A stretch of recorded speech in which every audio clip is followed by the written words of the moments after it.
y la humanidad está siendo amenazada. Terrores más allá de las estrellas. Criaturas en lo más profundo de nuestros océanos. Alguna gente se intenta oponer a ellos. Y unos pocos lo consiguen. Hoy, en las pantallas, la deseada reseña de Tulu.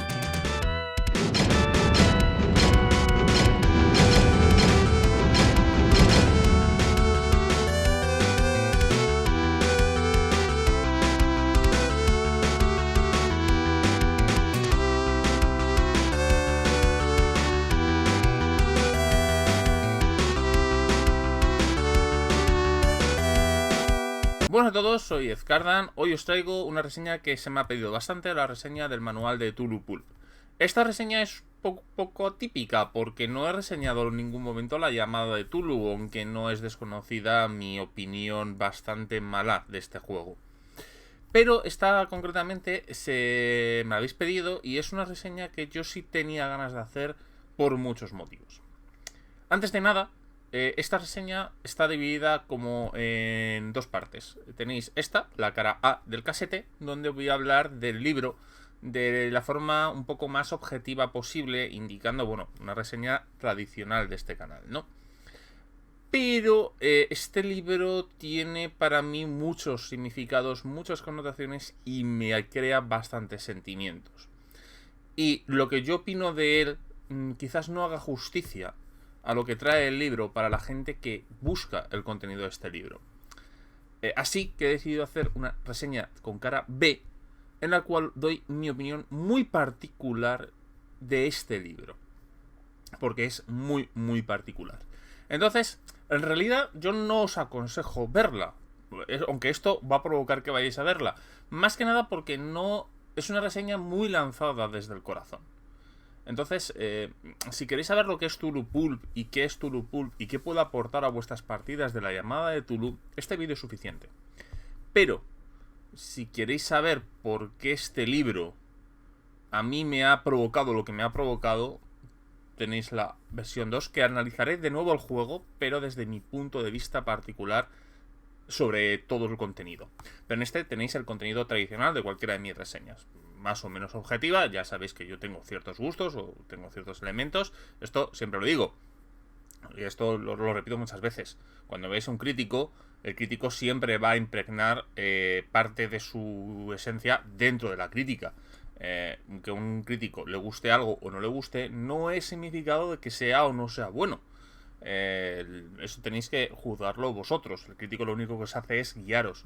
Yo pongo siempre el ejemplo. Yo sigo a críticos que no me gustan sus críticas porque sé que si a él no le gusta algo, a mí me va a gustar. Pero bueno, vamos a ver qué trae exactamente este juego. Antes de pasar a la reseña al uso, vamos a hablar un poco de qué es exactamente Tulu Pulp. La llamada de Tulu es un juego que intenta tener un sistema realista en el que, y conocido por su letalidad. Tulu Pulp intenta bajar un poco ese nivel y crear algo más similar a las novelas Pulp, que vendrían a ser como novelas de aventuras, aunque no es exactamente así, pero para que nos entendamos. Y darle un toque más heroico, o más peliculero, o más un poco distinto, ¿no? Meter un grado de heroicidad adicional, ¿no? El que dentro va a llamarse el pulpómetro. Muy bueno el traductor, por cierto. Así que, bueno, esto no lo tenía la llamada de Tulu, aunque algunas aventuras eran claramente de este corte. La más conocida, las máscaras de Nyarlathotep. Así que decidieron crear un manual con el que hacer aventuras tipo las máscaras de Nyarlathotep. De hecho, las máscaras de Nyarlathotep aconsejo usar este libro, aunque no cuando salió la nueva edición de las máscaras séptima edición, la anterior era la cuarta. Aunque aquí la tenemos para sexta, no es más que una de cuarta edición remozada. Pues eso, el Pulp Tulu, o el Tulu Pulp, como lo queréis llamar, lo que intenta, bueno, lo recomienda. Entonces, para poder dirigir ese tipo de aventuras han creado este manual y una línea basada en lo que viene este manual, en el cual tenemos las dos cabezas de la serpiente en español y va a salir otra campaña. Y en teoría van a nutrir un poco esa campaña, aunque no tiene ninguna más anunciada, ¿no? Pero son aventuras un poco diferentes a lo que podemos encontrar en la llamada de Tulu. Y bueno, pues entonces para poder hacer eso necesitamos este manual. Así que, aunque forma parte, es un suplemento, es una especie de sublínea dentro del juego. O sea, eso hay que tenerlo en cuenta. Cosas de aquí que podemos usar en el juego habitual. O sea, podemos dirigir, yo que sé, Weekend Berlin con ello, perfectamente. Lo único que te advierte este libro es que cambia algunos conceptos de la llamada de Tulu y por eso crean el pulpómetro. Es cuánto nivel de pulp quieres. Y un poco lo va regulando. Pero es un buen libro para reglas opcionales que aumenten un poco, disminuyan la mortalidad o le dé a los jugadores algunas herramientas poco habituales o que estamos pocos acostumbrados en los juegos de la llamada de Tulu. Relativamente. Porque yo tengo una opinión de la llamada de Tulu que no se parece. Y bueno, ¿qué tenemos aquí? Tenemos la introducción, en la cual nos van a hablar un poco de qué vamos a tener en el juego. Nos van a hablar por primera vez del pulpómetro. Y el típico capítulo de introducción. Mira, el libro va de esto y es lo que tienes. Después tenemos el género pulp. El género pulp nos van a hablar de la historia de las publicaciones pulp. Es relativamente interesante porque tenemos un contexto histórico de por qué nacen este tipo de historias y qué significaron y qué hicieron. Es bastante interesante, aunque quizás no especialmente detallado, le dedican apenas 5 páginas. Pero es bastante interesante el tener esta cuestión de estos antiguos relatos, muy basado en las viejas revistas de ¿cómo era? Weird Tales y otro tipo de revistas propias del pulp, porque muchas de estas novelas, incluido Lovecraft, escribían sus relatos en novelas y después en estas revistillas, y cuando estas la persona ganaba renombre o encontraba una forma de publicarlas, habitualmente las recopilaba. Era muy normal incluso publicar novelas. Ahora que está de moda John Carter se publicó en este formato y después cada X número de capítulos se recopilaba en los tomos que conocemos. Bueno, que conocemos aquellos que hemos tenido la suerte de leer una novela de John Carter, porque en España, ya os digo se hizo una reedición, que creo que todavía están disponibles algunas novelas. Yo intenté encontrarlas, pero no he encontrado todas, por eso no me las he comprado, y además es una edición bastante carilla para lo que es. Pero habitualmente las novelas de John Carter, por ejemplo, se publicaron creo que en los 70 o los 80. Yo las leí, pero las leí en la biblioteca, no porque haya tenido un acceso real a ellas. No, que la biblioteca es acceso real, pero no las he tenido yo. Y sigo pensando que es una falta de respeto a la obra el que en España no hayamos tenido la recompilación del centenario. O sea, el centenario del autor, y no tenemos una edición en condiciones de John Carter. Pero bueno, eso es otra cuestión. Yo es que soy fan del personaje.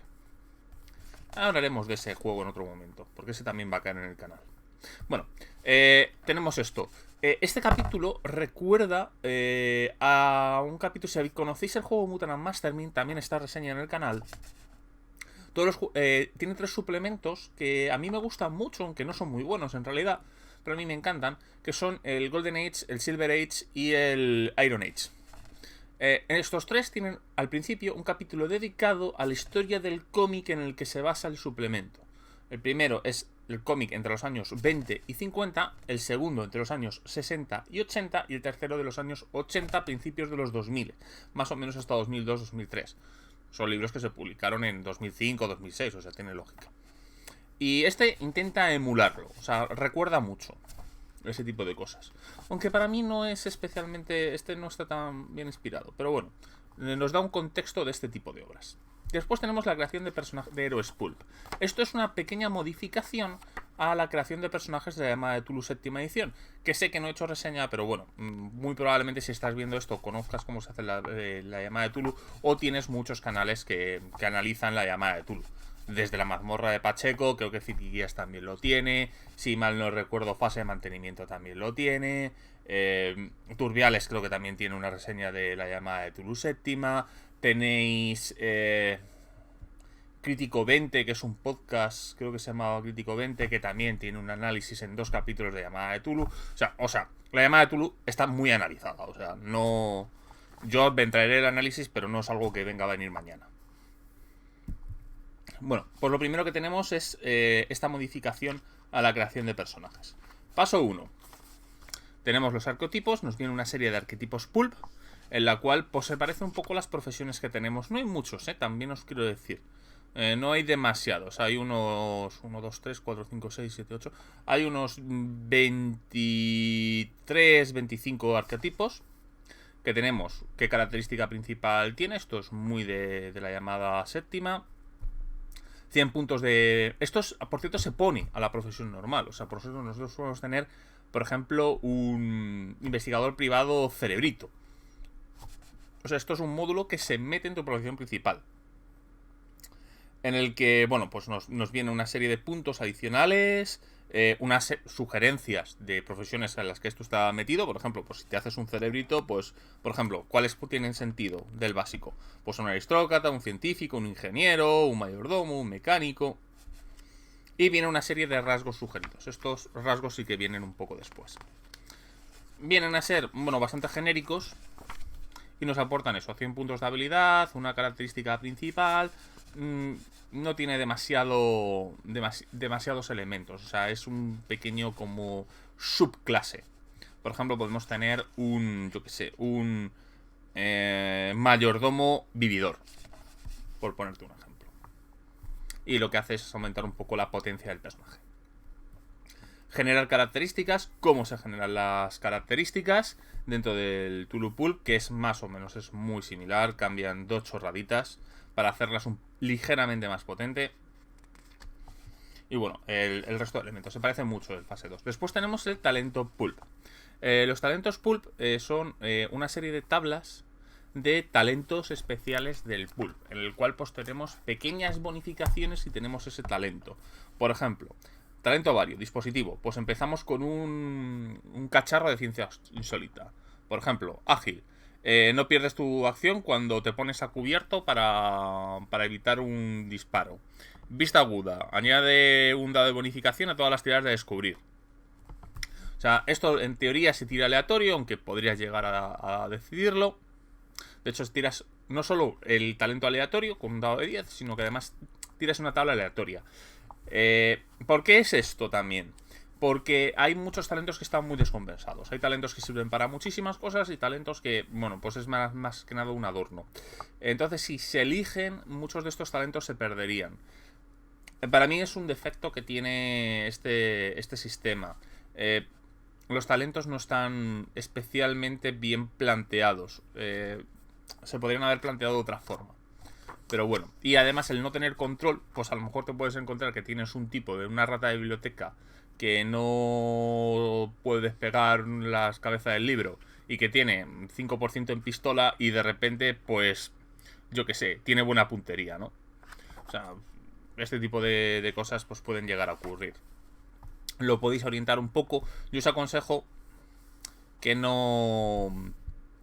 que aunque orientéis el talento, o sea, puedes tirar en la tabla de talentos de combate, varios, mental o físico, si planteéis tirar un dado.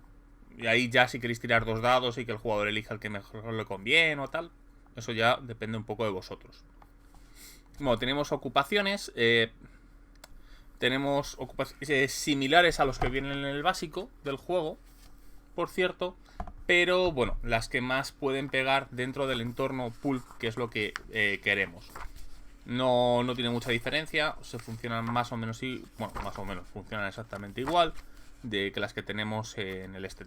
Cada una tiene sus habilidades de ocupación, ya sabemos cómo va esto.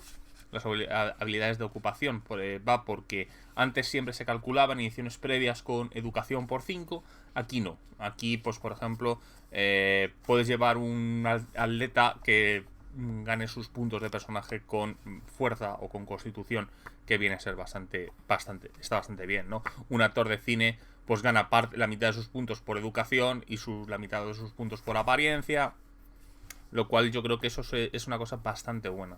Después tenemos el nivel de crédito aconsejado en mínimos y máximos para esa clase, qué tipo de contactos tiene, que es esta mecánica en el que los personajes tienen contactos, que a mí me parece que es bastante bien, porque los personajes han tenido una vida antes de empezar la aventura, y las habilidades en las que puedes invertir sus puntos. Después tenemos cómo se distribuyen las habilidades, esto es de creación de personajes normal. Tenemos la descripción de las habilidades nuevas o que tienen usos distintos. porque por ejemplo tenemos hipnosis, que tiene una serie de usos, tenemos informática. Hay que tener en cuenta que no es la informática que estamos pensando, sino que es la informática de los años 30. ¿En los años 30 existía informática? Sí, existía informática. Aunque parezca raro y funcione con bobinas y este tipo de cosas, ya existían ordenadores informáticos, lo que pasa muy, muy rudimentarios. No es lo que nos imaginamos. Es el típico ordenador, ni siquiera el de los 5 reyes más ricos de Europa podrían comprar, ¿no? Son ordenadores incluso más rudimentarios, ¿no? Al fin y al cabo, la máquina Enigma, aunque podamos no creerlo o ser la visión típica, la máquina Enigma es un ordenador. Tenemos, bueno, pues cómo funciona la medicina, porque tiene algún cambio. La mayor cambio puede ser la habilidad de mitos de Tulu, que da habilidades nuevas, te permite comunicarte con seres alienígenas, te permite hacer una especie de pequeño conjuro, por ejemplo, como causar daño, crear una pequeña barrera, o sea, tiene sus ligeras habilidades.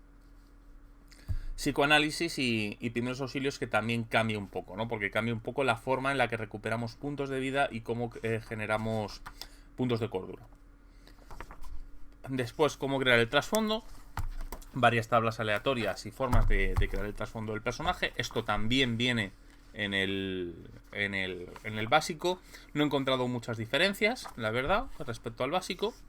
Y después tenemos el cómo completamos al héroe, ¿no? Que es pues qué sexo, que exactamente cómo lo tiene, dónde nació, el sexo que tiene, pues las pequeñas cosas, ¿no?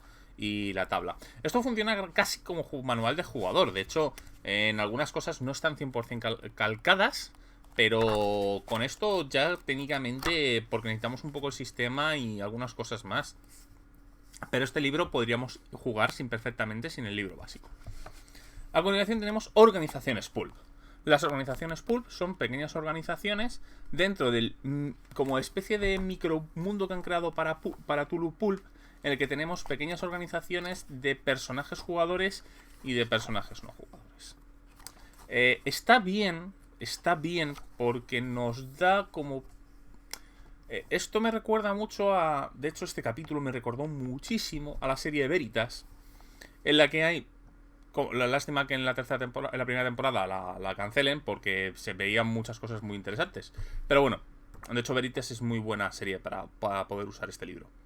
Vemos cómo juegan distintas organizaciones. Una organización Veritas, que es la de los buenos, y después vemos cómo están el resto de organizaciones. Pues aquí un poco igual. De hecho, no sé si en aventuras posteriores, pero aquí tenemos, por ejemplo, nos presenta la organización que va a aparecer en las 2 cabezas de la serpiente. Y bueno, está bien. No... nos da un contexto, nos da una organización de buenos y una organización de malos. Y bueno, algunas cosillas, algunas ideas, la verdad. Funcional. Para el microverso que han creado para Tulu Pulp, o que parece que han creado para Tulu Pulp, porque llevamos 2 libros. Cuando llevemos más, pues a lo mejor vemos otra cosa, ¿no? Sistema de juego, y un poco aquí vemos cómo cambia el sistema de juego. En realidad aquí no tenemos grandes cambios. De hecho, nos empiezan hablando de para qué sirve una habilidad de más de 100. Pues chaval, para aumentar el crítico y el éxito especial, ¿no? No, dificultad difícil y extrema, perdona, que se me va un poco a RuneQuest. Y el uso de la suerte. Pero aquí es donde tenemos gran parte de la diferencia con Tulu Pulp. ¿Para qué podemos usar la suerte? La suerte en el juego básico nos permite ajustar la tirada. O sea, si tenemos que sacar un 70 y sacamos un 78, por 8 puntos de suerte le hemos sacado. Aquí vienen distintos usos adicionales, ¿no? Por ejemplo, evitar una pifia o un defecto, que son 10 puntos de suerte. Reducir la pérdida de cordura a la mitad, ¿no? Que, por ejemplo, si perdemos 10 puntos de cordura, pues gastando 20 perderíamos solo 5. Bastante de que, también decir. Evitar perder el conocimiento, o sea, mantenernos un poco con vida. Ignorar daños con 20 puntos de suerte. Evitarte morir. Vienen bastantes tipos de cosas y una serie de excepciones para que pueda funcionar. Además, nos pone unas reglas de recuperación de suerte ligeramente alternativas, para que se recupere un poquito más. No mucho, pero un poquito más, ¿no? ¿Por qué? Porque En el libro básico, tú recuperas suerte cuando sacas al principio de una sesión más que tu suerte actual. O sea, si por ejemplo tienes 40 y sacas un 42, tiras un dado de 10 y esos son los puntos que recuperas. Aquí hacen que recuperes 2 dados de 10 más 10 puntos de suerte. Para tener un poco economía de suerte un poco más potente. Es decir, que no me gusta demasiado porque tienes... el problema de gran parte de las habilidades de Tulu Pulp es que funcionan todos usando el recurso de la suerte. Entonces se agota mucho más fácil de lo que se puede llegar a recuperar. Usar suerte con personajes no jugadores. Viene una serie de habilidades para los PNJs. Vienen unas reglas de secuaces que, bueno, está bien. Reglas de combate alternativas. Por ejemplo, te recuperas más rápido. Puedes disparar tumbado. O sea, tienes una serie de reglas adicionales para meter en el combate. Además de que empiezas también con más puntos de vida, dependiendo del pulpómetro que uses.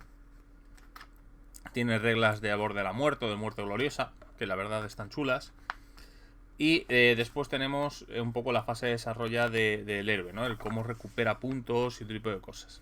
Y aquí ya tenemos, nos hablan por primera vez ya sí es sí del pulpómetro, ¿no? Son unas reglas opcionales que dependen del nivel de pulp que tú quieras en la partida. Digamos que hasta ahora todas las reglas no eran exactamente opcionales, aunque bueno, los puedes usar. Y hay cosas como por ejemplo la recuperación de suerte, te dicen que si consideras que es demasiada, pues recuperes un dado de 10 más 5. O 2 dados de 10 más 5 o tal. Que lo ajustes a lo que tú consideres más adecuado, ¿no? Con la curación también te mencionan ese tipo de cosas.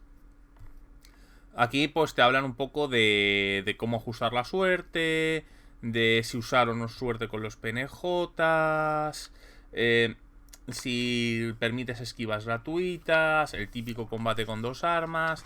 Son una serie de reglas opcionales, como por ejemplo también, esto me gusta bastante, obtener puntos de habilidad usando mitos de Tulu. Tenemos cosas como por ejemplo el uso del alcohol. Esto me recuerda mucho al videojuego que sacó la gente esta en colaboración con Chaosium. Está bien, o sea, nos mete una serie de reglas opcionales que reducen la letalidad del juego, dan un poco más oportunidades a los jugadores, les permiten hacer cosas más chulas. No está del todo mal. Hay mucha gente que dice que estas reglas pervierten lo que es la llamada de Tulu. Sinceramente, tampoco me lo parece. No he visto nada que no pase en las propias novelas de Lovecraft. Sinceramente, leyendo estas reglas, tampoco veo nada completamente que se vaya de madre. Incluso la regla de la cordura, que puede ser lo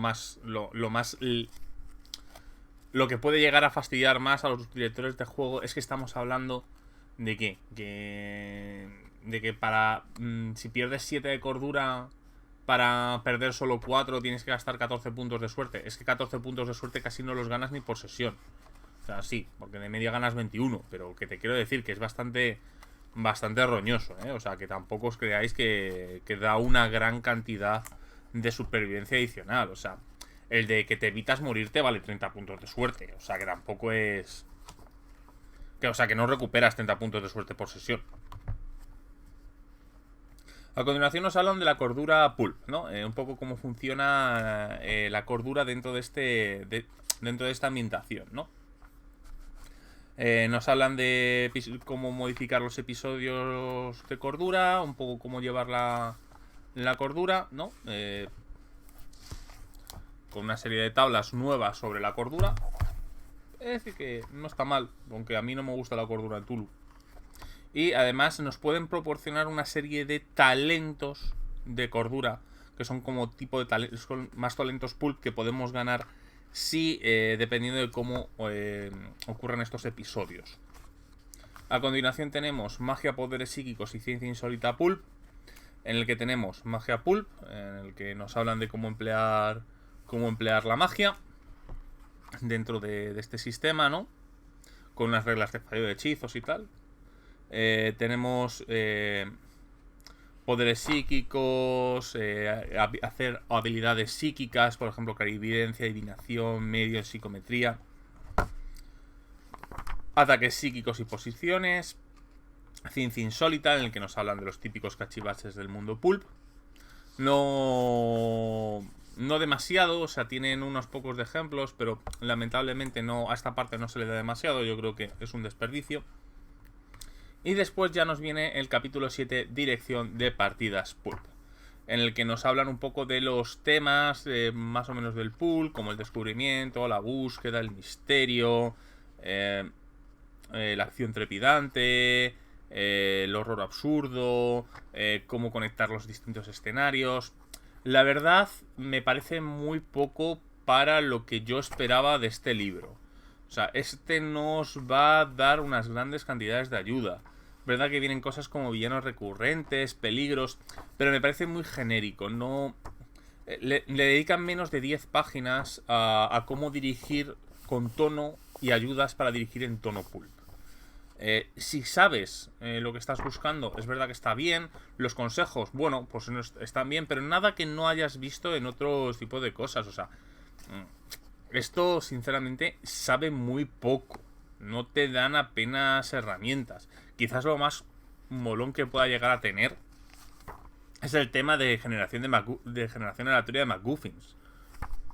Pero sinceramente es un capítulo que se siente a veces desganado. No está... Le falta chicha. Y entonces tenemos uno de los capítulos que podríamos decir un poco más fuertes del juego, es el capítulo 8, que es la década de los años 30. En el cual pues nos hablan de un poco como la guía de investigador de los años 20, que nos ponía un poco en contexto con los años 20. Aquí nos intenta poner un poco en contexto con los años 30.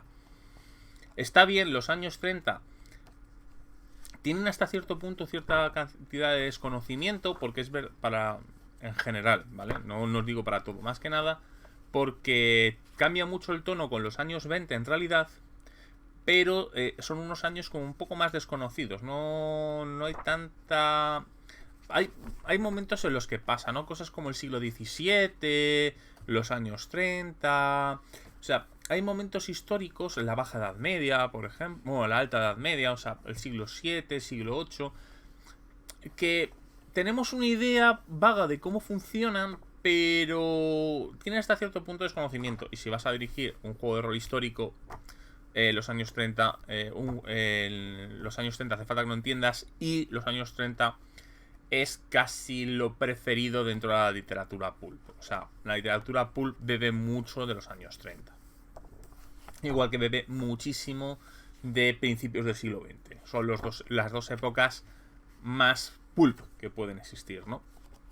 Porque es un momento histórico de cierta agitación social. En los años 20 hay como una especie de corriente de felicidad, ¿no? O de ingenuidad, incluso podríamos decir. De ahí que se llaman los felices años 20. Los años 30 son épocas mucho más turbulentas socialmente, culturalmente también, porque hay bajan antiguas hegemonías culturales, suben otras, hay como una especie de extraña lucha y tensión en muchos aspectos que las crean.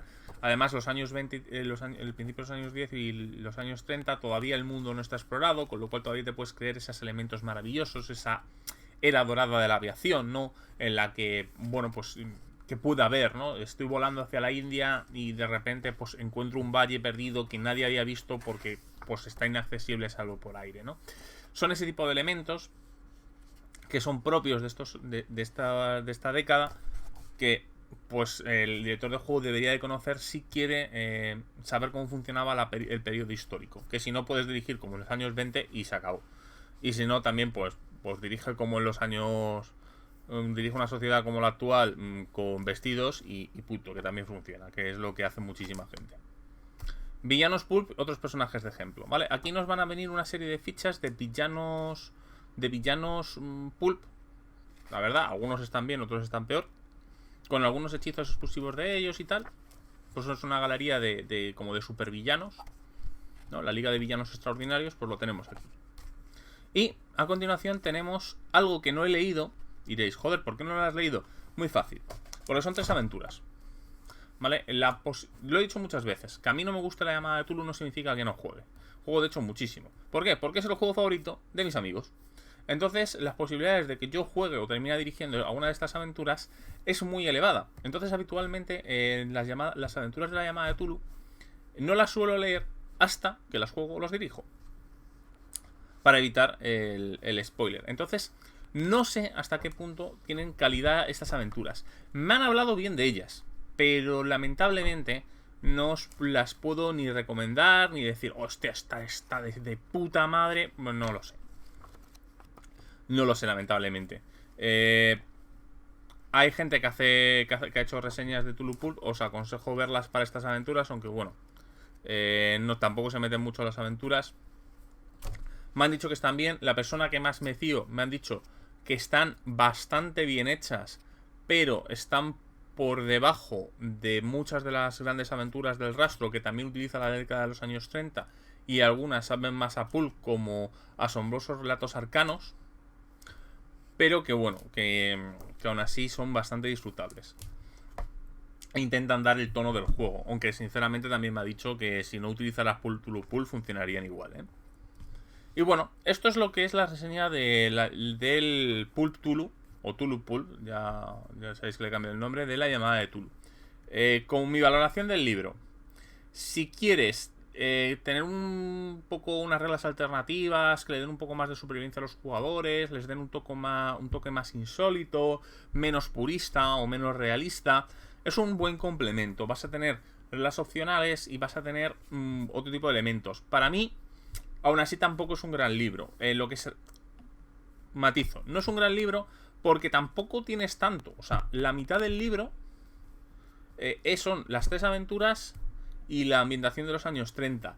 Y hay muchos capítulos dedicados a la Liga de Villanos Extraordinarios esta, y dedicados a las organizaciones de personajes jugadores y de PNJs. Entonces, como reglas tampoco lo vas a tener. Si quieres un libro de ambientación en el que puedes usar material para hacer tus propias aventuras o para dirigir el material oficial de Pulp Tulu que va a ir saliendo, a mí me han dicho que las 2 cabezas de la serpiente, este libro es necesario porque te describen cosas de contexto histórico y de organizaciones que no te repiten en el básico, pues obviamente lo necesitas. Si lo que quieres son las reglas, bueno, pues hay algunas que a mí me han dicho que es que mira, esto es una sobrada, no lo uses porque no... pierde la llamada de Tulu, pierde el sentido. A mí no me parece que ninguna esté dada de madre, sinceramente, y además son muy modulares. Dices, utilizo esta, no utilizo esta, utilizo esta, no utilizo esta. El propio libro a veces te lo dice. Dice, esta parte es muy tocha, esto entra dentro del pulpómetro alto. Si no lo quieres, no dejes usarlo en partida. Me parece que tiene cosas desaprovechadas. Creo que la magia pulp está desaprovechada. Creo que los aparatos insólitos están muy desaprovechados. Creo que le faltan algunos elementos, como por ejemplo que todo tire de suerte. Creo que es un error. Debería de existir con unos puntos pulp, que creo que hubiera sido bastante interesante. Pero aquí han decidido no partir demasiado con el sistema madre y usar los puntos de suerte. Creo que deberían existir los puntos pulp. Tiene algunas cosas que yo hubiera mejorado en lo que se refiere a reglas. Gran parte de esta... la psicociencia esta, tipo adivinación, mentalista, yo lo hubiera dado también algo. A mí es el capítulo más decepcionante, desde luego. La cordura no me termina de gustar. No me gusta la llamada de Tulu, menos me va a gustar aquí. Considero que tiene algunas cosas curiosas, pero para mí pierde todo el sentido. Yo la hubiera retirado completamente en Tulpulu. Pero bueno, ya os digo, el libro es un buen complemento si queréis aprovechar la línea Pultulu, que parece que Chaosun quiere aprovechar. Ha sacado 2 campañas para ello y las máscaras te lo recomienda. Suponemos que saldrá algo más. Yo lo espero. Y poco más que añadir. Si queréis ver cosas que me he dejado sin comentar, porque creo que no tiene lugar, porque el libro hay que juzgarlo por lo que es, no tanto por lo que no es, tenéis la cara B. Así que bueno, la siguiente reseña no sé qué será. Tengo un par de juegos ahí en reserva para ver si los analizo o no. Y después ya vendrá así un análisis, porque ya me he terminado de releer todo Hombre Lobo 20 aniversario. Vendrá un noviembre en el que tendremos casi monopolizado por ese tema. El resto, recordad que tenemos los directos por ahora, los directos de los lunes, aunque hay uno que me ha saltado, pero bueno, en el que hablo un poco de cosillas un poco mezcla de teoría rolera, pero tampoco muy profunda, más que nada hablando de anécdotas, hablando de opiniones. Es un poco un batiburrillo, intentando tematizarlo dentro de un elemento, que bueno, más o menos os agradezco el recibimiento, están teniendo buen éxito. Además, tengo dos personas que me están ayudando a llevar los directos, lo cual es de agradecer, y irán habiendo cambios. También agradecer, ya tengo alguien que me va a ayudar en el apartado gráfico del canal, lo veréis probablemente ya el año que viene. Todas las mejoras pues las quiero implementar ya para el año que viene, más que nada porque las cosas no se hacen en un día. Y bueno, me estoy peleando también por Twitch, porque alguien me ha dicho, emite por Twitch. Bueno, pues me estoy peleando, no lo entiendo, ¿vale? No lo entiendo. Para mí no es que sea muy complicado, es que no lo entiendo. No me es fácil de usar para algo que no le puedo dedicar el tiempo que debería. Pero bueno, si en algún momento emito en Twitch lo diré. Y poco más. Soy Ezcardan. Hasta otra.